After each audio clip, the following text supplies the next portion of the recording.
Hello everyone, welcome to my YouTube channel.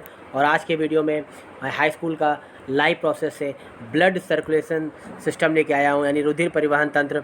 तो फटाफट बिना देर किए वीडियो को स्टार्ट करते हैं। जिन्होंने मुझे अभी तक सब्सक्राइब नहीं किया हुआ है वो वीडियो को सब्सक्राइब करें, लाइक करें और ज़्यादा से ज़्यादा लोगों के बीच में शेयर करें और कमेंट करके ज़रूर बताएं। उस कमेंट से मुझे मोटिवेशन मिलती है। तो फटाफट वीडियो को स्टार्ट करते हैं।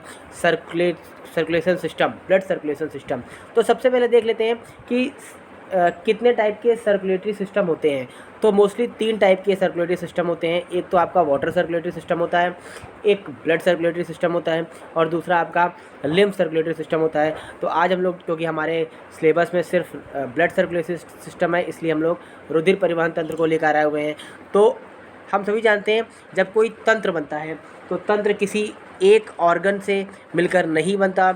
तंत्र में जब बहुत सारे ऑर्गन्स एक साथ वर्क करते हैं तो हम उसको सिस्टम या तंत्र कहते हैं। तो उस तरीके से रुधिर परिवहन तंत्र में आप सबसे पहले जो इसका मेन है वो है ब्लड, देन उसके बाद हार्ट, आर्टरीज यानी धमनियाँ, वेन्स यानी शिराएँ, प्लाज्मा यानी प्लाज्मा।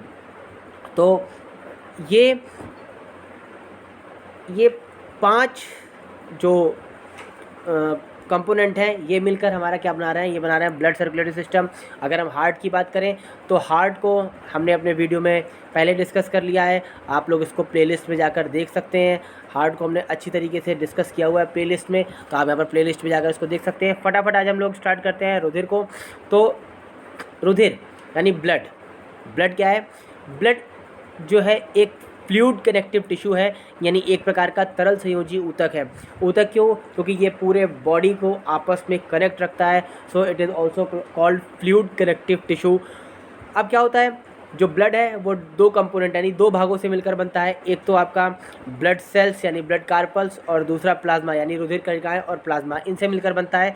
तो फटाफट हम लोग रुधिर कणिकाओं को देखते हैं। ब्लड कार्पल्स यानी रुधिर कणिकाएँ, तो हम सभी जानते हैं कि रुधिर कणिकाओं को 3 पार्ट्स में डिवाइड किया गया है। आप देख पा रहे होगे रुधिर कणिकाओं को 3 पार्ट्स में डिवाइड किया गया है। सबसे पहले आरबीसीज यानी इनको बोलते हैं लाल रुधिर कणिकाएँ, दूसरा डब्ल्यूबीसीज इनको बोलते हैं श्वेत रुधिर कणिकाएँ और तीसरा ब्लड प्लेट्स है जिनको हम लोग प्लेटलेट्स बोलते हैं। अब हम बात करते हैं आरबीसीज की। तो आरबीसी जैसा आप देख पा रहे हो लिखा हुआ है तस्तरी के आकार की होती है, यानी ये डिस्क शेप होती हैं। कैसी होती हैं? डिस्क शेप होती है, तस्तरी के आकार की होती हैं, यानी साइड से उठी हुई और बीच में दबी हुई।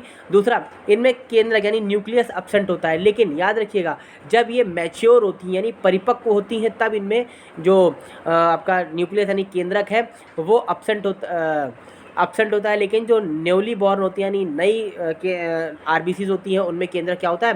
प्रेजेंट होता है। इनका जो लाइफ साइकिल यानी जीवन काल है वो 120 दिन का होता है। और इनका जो ये जो इनका फॉर्मेशन होता है वो अस्थि मज्जा यानी बोन मैरो में होता है। किस में होता है? बोन मैरो में होता है। और साथ ही साथ जो इनकी ब्लड में क्वांटिटी है यानी इनकी जो क्वांटिटी है वो क्या होता है? 1 ml³ यानी 1 घन मिलीमीटर ब्लड में इनकी जो संख्या होती है 50 से 55 लाख होती है। और 50 से 55 लाख का मतलब जो फीमेल्स हैं उनमें 55 लाख होती है और मेल्स में 50 लाख होती हैं। ठीक है, उसी के बाद हम लोग डिस्कस करते हैं डब्ल्यूबीसी को। तो डब्ल्यूबीसीज क्या है? वाइट ब्लड कार्पल्स हैं, इनको हम बोलते हैं श्वेत रुधिर कणिकाएँ। इनको आपने देखा होगा लिखा हुआ है सैनिक या प्रहरी कोशिकाएं भी कहते हैं। हाँ, क्योंकि ये क्या करती हैं? हमारी बॉडी का इम्यून सिस्टम बनाती हैं। आजकल इम्यून सिस्टम की बहुत ज़्यादा बात हो रही है। जिनका इम्यून सिस्टम अच्छा है वो वायरस से संक्रमित नहीं हो रहे हैं, जिनका इम्यून सिस्टम कमज़ोर है वायरस से संक्रमित हो रहे हैं। यानी जो 65 साल के ऊपर लोग हैं उनको ज़्यादा समस्या हो रही है। तो यानी जो हमारी डब्ल्यूबीसीज हैं ये क्या बना रही हैं? ये हमारी इम्यून सिस्टम बना रही है, इसलिए इनको सैनिक या प्रहरी कोशिका कहते हैं, जो कि बाहर रोगाणु यानी वायरस एंड बैक्टीरिया से हमें बचाती हैं। और जो इनकी क्वांटिटी होती है वो 1 ml³ यानी 1 घन मिलीलीटर ब्लड में 6000 to 10,000 6000 से 10,000 होती है। अब ये बेटा 3 प्रकार की होती हैं। सॉरी, इनको भी डब्ल्यूबीसीज को भी 2 पार्ट्स में डिवाइड किया गया है। एक होती हैं कणिकामयी यानी इनको ग्रेनुलोसाइट्स कहते हैं, और दूसरी होती हैं कणिका विहीन जिनको अग्रेनुलोसाइट्स कहते हैं। दूसरी होती हैं जिनको कणिका विहीन यानी अग्रेनुलोसाइट्स कहते हैं। कणिका और कणिका विहीन ग्रेनुलोसाइट्स और अग्रेनुलोसाइट्स को आप एक बार समझ लेते हैं।